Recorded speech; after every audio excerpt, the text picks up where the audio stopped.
everybody. Thanks for joining me on this one. I know it's been a tough time recently with the coronavirus, COVID-19 issue going on, and all our rinks are closed and our seasons have ended prematurely. We were in the middle of the playoffs, myself and my Sunday night old timer league, so it was a little bit rough to deal with, but I figured I'd try to come up with some extra content, some things I've been planning on doing for quite some time now. Currently, you see me sitting in front of a wall of my Cooper Reactor 5 collection. So I figured I would take today to do a, 25 years too late product review about the Reactor 5 model line.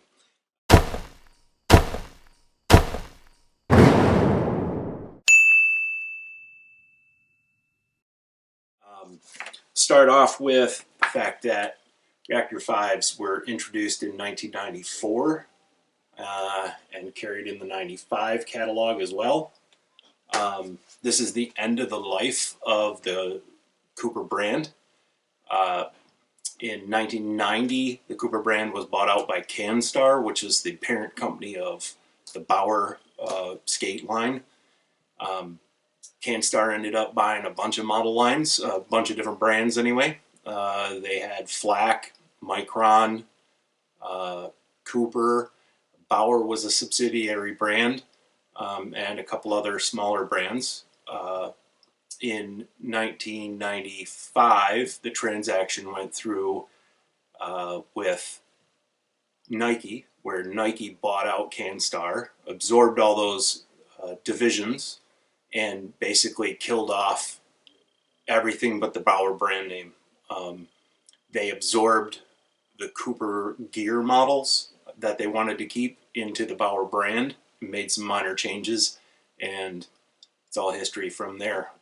That was the end of 75 plus years of the Cooper name, or Cooper Weeks name, being involved in hockey equipment and goalie gear. So without further ado, I'll get started on this. So for this presentation, I'm going to use this set of Reactor 5 pads I own, and these are actually custom pro. These were made for Tom Draper. Not so sure if you can see that. And I believe I traced these down to when he played with the Milwaukee Admirals in the AHL. So I'll throw a picture over here somewhere, show that. But when we talk about the pads, you got to remember that in 94 and 95, you're still in the infancy of a full butterfly even becoming the mainstream way to play goaltending. So there's some features to this pad that really make it still a stand-up / hybrid style, and actually probably leaning more towards the stand-up. First and foremost, you get into the anatomical shape of the pad with it pre-curved. From my point of view, I really like that about these pads. It's why the 5s are where I've kind of stayed. That is one of the big features in the Reactor line that I like. So when it sits on your leg, it is preformed already to a crouch position. Along with that, you get these features that right here that they call flex darts. And what those are in the outside of the knee roll, upper thigh area, those are basically inserted tubes inside of here that allow like a hinging effect to allow some extra flexibility in a tight pad like this. Again, remember, if you're playing a stand-up game and really a hybrid style game, when you drop down knee first, you need this pad to come up with you. That's the intent of the style of pad, going all the way back into the old leather pads. That's why you don't always wear these super loose like guys do now on the upper straps, or they don't even wear them anymore.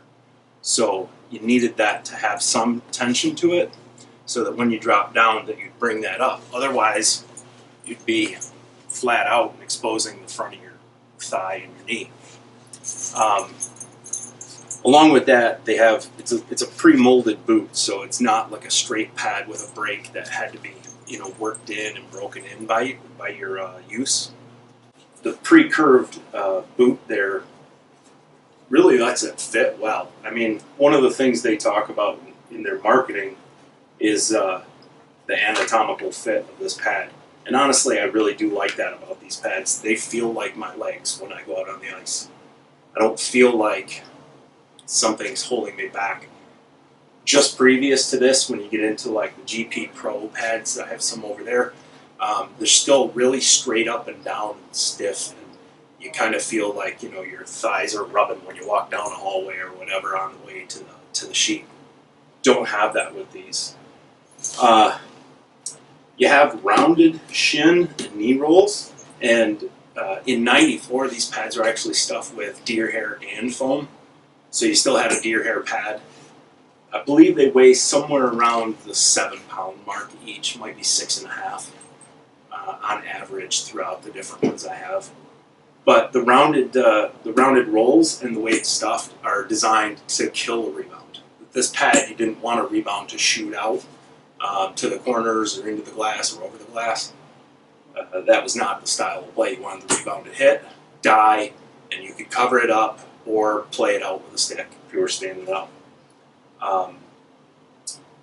You have a toe cap, and you have a lace attachment for the toe, and 1, 2, 3, 4, 5 straps plus 2 is 7 straps on each leg.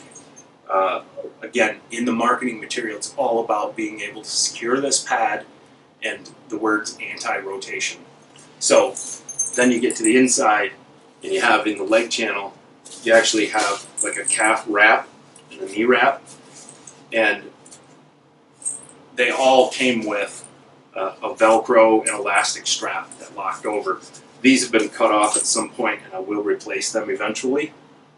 The intent there is, again, by strapping it on, you're helping lock it to your leg and counteract the fact that it's going to try to rotate when you drop down. The calf protector down at the ankle has like a plastic disc inside of it here. Honestly, I don't make saves with the inside of my leg very often, so I really couldn't tell you if that helps. I'm sure it did for some people. So that's, I think essentially overall the design of the pad. Now, one other thing, and this is going to come in, I'm going to do a review on this overall a little bit later in this video. These pads all had removable thigh pads, thigh boards, and it's really cool. Do I have the right one? Yeah. There's a little slot inside of here. It's adjustable. There's like 3 different ranges to start from.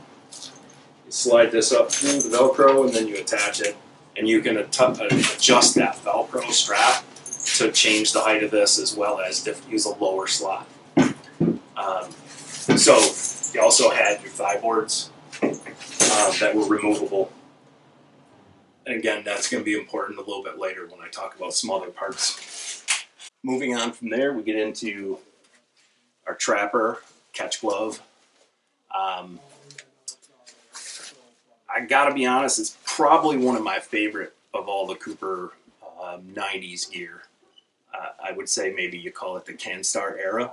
It's one of my favorites. The GM 3000 and then this are my 2 favorites. A couple of things. There is about the design here. So they actually call the pocket the pit. I don't know if that's viewable, but I'll put an insert in there. So it does have a deep double T pocket, really deep. It's kind of hard to show perspective in the video. You do have like a curved finger ridge and then a thumb ridge that are curved so that when you close, it kind of locks and seals so the puck isn't supposed to pop out. You have a preformed plastic palm that is curved down in very, very deep. It's not quite a 90-degree angle, but it's pretty close here on this curve. Velcro to get at your straps. You have a double wrist strap here with Velcro. Individual finger stalls. They all came with like a wrist sweat pad. I remove those. They're disgusting when you get an old glove like this. They call this the flex hinge cuff on the Trapper.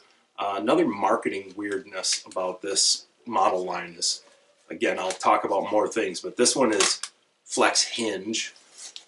You have flex darts on the pads, and then we'll discuss other parts. But basically, there's like an elastic strap inside of here over the backhand of your wrist, which allows for more flexibility this way with the glove without getting caught up and stiff against your arm. So you get a lot of wrist mobility with it.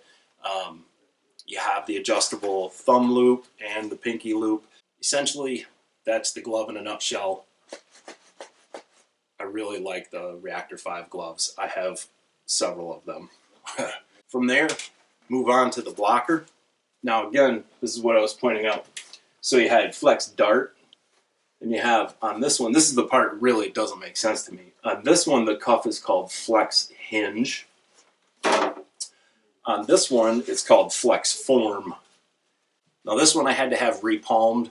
They are absolutely insanely built and built poorly for reconditioning, the way all the seams are and the way things are attached. So we had to cheat a little bit. This isn't obviously the right palm for it, and it's not attached at the thumb the right way either. But it still works the same way. You have an index finger guard, and you have the other 3 finger guard. You have a single solid molded piece of plastic in here to stop your thumb from hyperextending. And then you have this flex form, they call it, that again gives you a lot of flexibility the way it's designed there. There is an adjustable strap that's accessible right here with Velcro, so you can tighten it up without having to take it off or move pieces around or do a buckle, you know, because right before this they still had metal buckles and leather straps going around the wrist on a lot of gloves. You have a concave face on the blocker and a preformed wedge shape to it. Again, the way this is designed, it's to kill a rebound and control it better. So the concave and actually kind of a soft face with the Rubitex foam inside of there are designed for that puck to drop, so you can cover up or play it out if you're standing up. I really like the blockers too. I mean, I really don't have anything bad to say about the lineup. I feel they're really comfortable blockers. They're very, very evenly weighted. I like the hand position. You do have a taper on the front end here so that it's easier for reaching down and grab your stick if you drop it, which I tend to do sometimes recently, like multiple times in a game. As far as the weight goes, it's not heavy at all. The foam inside, now right prior to this model line, you'd have like a open cell foam, I think it was, and then you'd have a sheet of plastic, and then usually Rubitex, which is sewn to the face on the inside of the face. This one, the foam is like injected molded, and the plastic is inside the foam just under the surface. So it's a little easier for maintenance. You don't get a breakage. You don't get that stuff cracking up as bad. That's the blocker. Right, next up is the pants. So, pants, I like a few features about it a lot, and yeah, I'm a little still undecided if it's my favorite pant. When you watch my game videos, I would say 7 out of 10 times, I'm actually wearing old player pants, and most of the time I've added extra thigh padding to them. I don't wear actual goalie pants typically. So this has all the normal goalie pad pant protection. One of the cool things is on the back you have, again, now you have flex cut on the back of the thigh or the leg here, where it's a curved cut. So it lets your leg have a little more mobility, especially when you're dropping down into the knee or playing hybrid or scramble or diving or whatever you're doing. It lets your leg have a little more room without being contained by the pant leg.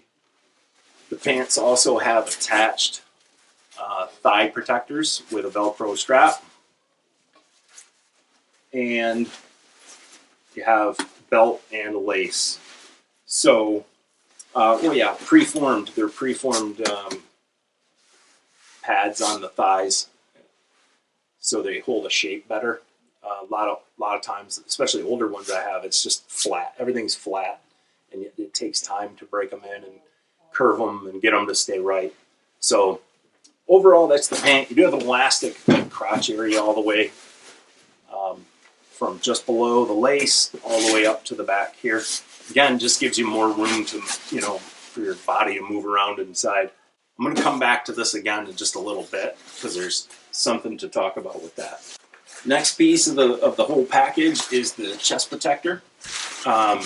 This has been my go-to chest protector for quite a long time, almost shortly after I first started this journey I'm on to play goaltender and wear vintage gear. Few things that I like about this is it does shape really well to the belly area. It curves in well and has some, a little bit of protection on the sides. You have full spine protection on the back. And one of my favorite parts is the double strapping system. A lot of the older ones simply had one strap that goes around. I always feel like those are shifting around on me a lot more than this one does. There's a lot of adjustability. You can adjust the floaters via laces on the spine. You have adjustable straps in here for bringing the spine up. You have lace-attached arms, which is really cool when you wear one primarily and need to clean it quite often. It's nice to unlace the arms, wash everything in separate pieces instead of tangling them all up. And then also, there are adjustments. They're really loose on mine, but there are adjustments over here. I can't really show it, but inside of here, there's an adjustment that allows you to shorten up the arm at the elbow. What it does is it kind of like bunches up the material here, but you tighten it because it's free-floating arm here at the elbow. All the padding, obviously, is attached with straps that are all adjustable. So there's a ton of room to customize this to fit you the right way. You have good sternum protection, and again, the floaters are pretty good. The only problems I've come across, and it's only been a few times, and it's only when I've done higher level games, I feel like it's only been that, is I've had pucks get under the floater. So with the floater, I don't know why it is. It might just be me and my style, but I've had pucks get under the floater and get me on the inside of the shoulder here. That hurts pretty good, and usually feel that for a couple of days. But other than that, overall, I really like this. And again, it's been my go-to piece. I wear it almost all the time. So next up is the mask, the M5000 Reactor 5 mask. There's a lot that can be said about this mask. I mean, primarily, a lot of people are just going to tell you, oh, that's a junk mask. It is plastic. But I'm going to tell you this. This is an era, you got to remember, 94, 95. This is an era when, like, still a ton of goalies are wearing plastic helmets with a cage anyways. So it's the same kind of plastic. This is a polyethylene shell. So, yeah, I mean, it's not uncommon. There was a lot of this going around, and goalies were already wearing the plastic anyways. So Cooper decided to try to come out with a goalie-specific formed and designed helmet. So there's a couple things that are unique about this, and they actually have a patent on this, or had a patent on this at the time. This has a fixed mount back plate that's adjusted by screws. So you adjust, you loosen the two snap screws, two top screws, and you can adjust the depth of the helmet. Adjustable chin cup. And the other cool part that made it unique at the time is it has a hinged face. So the cage hinges up like that, it just snaps to hold it. I haven't found a purpose for that yet, to be honest with you. It doesn't stay up on its own, so it's not like you can easily unsnap it, put it up, get a drink of water, wipe your face down.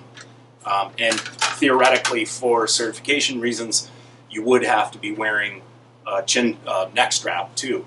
But it was CSA and HECC certified goalie helmet, goalie specific.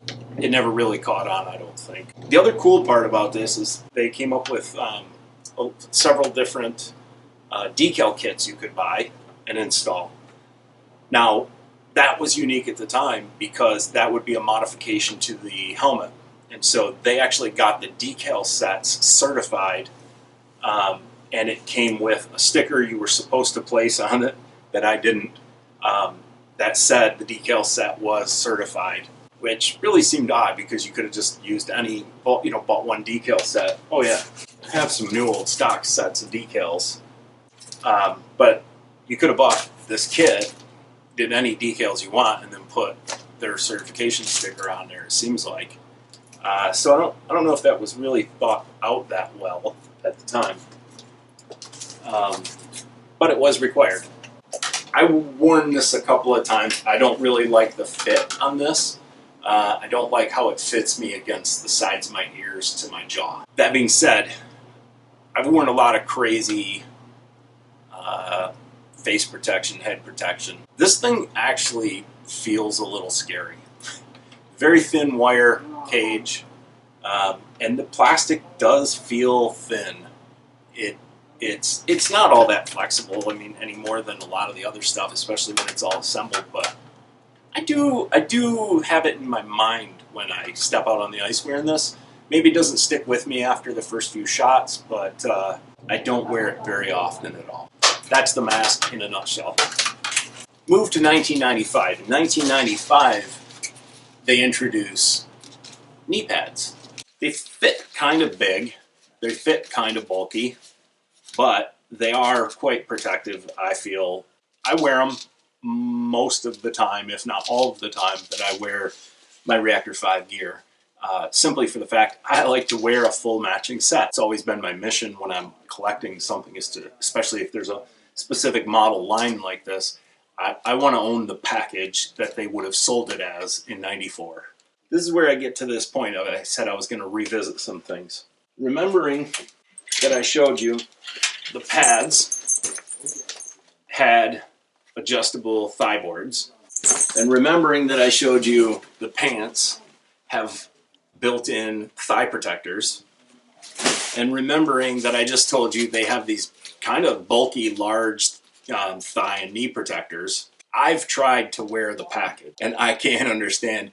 Nowhere in the marketing message does it say that they offer these for the goalie, the discriminating goalie who wants to choose his protection level. Like, they kind of marketed it like if you have the whole package, you wear the whole package. You literally cannot move if you're wearing the pants that have the Velcro thigh protectors with these underneath, and then a pad with a thigh board that's Velcroed around your thigh. Like, you cannot move at all. There's no mobility whatsoever. So I often, most times, don't wear the thigh boards, and quite often I don't wear the pants anymore because I really don't feel as comfortable the way I play in a goalie pant versus a player pant. So depending on the pant I wear, I always wear these, but then depending on the player pant I wear, the older pant I wear, I may or may not use the thigh boards. So that's all of the kit. The one thing I don't have, in 1995, they also introduced a neck collar.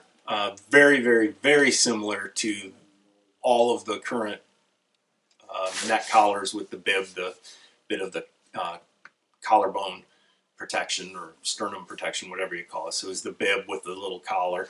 I don't have one of those. I've honestly never seen one. I have a lot of Reactor 5 stuff. I'm always searching.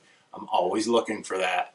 And I've never seen one. So if you find one and it's in good condition and it's got a 5 in the triangle, shoot me a message. I will probably buy it from you.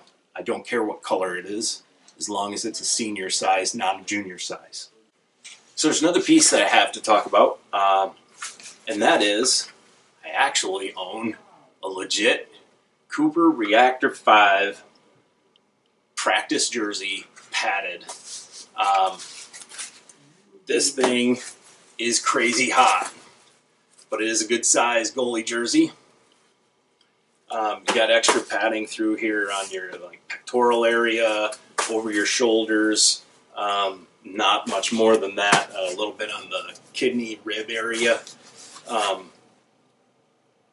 Man, this thing makes you hot. But I have one. I have worn it somewhere on my channel. I think I have a video of me wearing this, and I remember sweating my butt off. This thing was just so unbelievably hot, and it contradicts the breathability of the materials they used in the chest protector. So obviously it was designed for practice, not games, but it is cool, and I do have one. Then we get to the stick. So I happen to own a couple. I think I have another one around here somewhere, but these are Reactor 5 sticks as well. One thing about them that's really interesting, the way Cooper marketed these is they both have tape on them, so it's going to be hard to see. But there's a stamped name on the handle. So I have a Belfour and a Richter.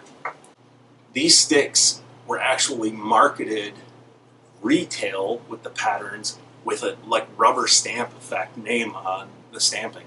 Whereas a lot of other sticks and current sticks, it's printed in the graphic. At the factory, they would run these through like an ink stamper, and it gave the impression to the buyer, in my opinion, this was the marketing effort that was successful. It gave the impression that they were getting like a legit issued stick. They were not. However, this one, Belfour, has a serial number, and it has the added Cooper text on the shaft, and therefore I believe this one was, oh yeah, plus where I got this from. I do trust the collector I got this from, that this was an actual team-issued Belfour stick with the Blackhawks. And it was unused until I got it. And I've used it a few times, maybe more than a few. The sticks are actually just an evolution, I think, of the Super Pro Light stick model. Here's another little tidbit factoid for you. Everybody's aware of the fact that Ed Belfour wore Reactor 5 gear when he played, specifically with the Blackhawks. However, those pads were never made by Cooper or CanStar. Those pads were actually made by Glenn Miller. Glenn had an arrangement and was already making gear for Ed prior to this under the Great Saves brand. Glenn ghosted those as well through Great Saves out of Chicago. And when Ed got his deal with Cooper CanStar, his requirement was that Glenn continues to manufacture the pads for him, because he was very, very, very particular about his pads. So the way they worked that was Cooper would ship the materials to Glenn. Glenn would assemble them to Eddie's measurements and likes, and then Ed would get them, feel them, play with them, have Glenn make any alterations that he wanted to make at that moment, at that spur of the moment, and then they'd get finished up, and then Ed would wear them. So anytime you see him wearing those, you can know they were actually made by Glenn Miller. So I'll finish this video up with some anomalies that I want to quickly talk about. This right here is a Cooper Reactor 5. And this right here is a custom Cooper Reactor 4. Now, in 1994, when they released the line, there was Reactor 1, 3, and 5. 5 was Super Pro, which was the top of the line. 3 was considered like the senior pad, you know, your beer leaguer guy. And 1 is the entry level, you know, more of a like kid type pad or something. They were pretty lightweight, pretty lower end pad. In 95, they added the Reactor 4 line. Now, this is what's interesting about these two pads. The Reactor 4 pad, one of the big differences was it had angled top and bottom knee rolls split. So you can see you have your center knee roll is correct, and then this one here and this one here are a little bit taller than the center, and they're diagonally split. So this is a Reactor 5 with Reactor 4 knees in custom colors. There's no name on this one. Like it doesn't say it was made custom for anyone specific, but this must have been a custom model. And I'm guessing it would have been end of the model run under the Cooper brand, because then when the lineup came out as Bauer incorporated the diagonal cuts in the knees. Then looking at this Reactor 4, which, by the way, actually is a custom. It's made for Darren Madeley. You get into this, even though it's a custom, I'm guessing that's going to be why you have the standard knee rolls instead of the angled knee rolls. That's it. 25 years too late. I'm going to say the Reactor 5 model line, I give it 2 thumbs up. One of my favorites. I'll show some photos of some of the different models that I have, some of the different pieces here at the end of the video. If you stuck around this long, I appreciate it.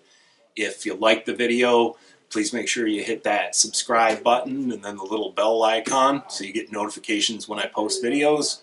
Feel free to share the video, add some comments if you have any questions. If you've seen any of my other videos and you've seen the gear I have in my collection and you want to know more about it or want me to do something focused and feature a particular piece of gear, you know, please put it in the comments. Help me out. Help me decide on some new strategy moving forward while we're not playing hockey. Again, thank you. Please hit the subscribe button if you liked this. Share it with everybody you know. Anybody you think might get a kick out of seeing this stuff.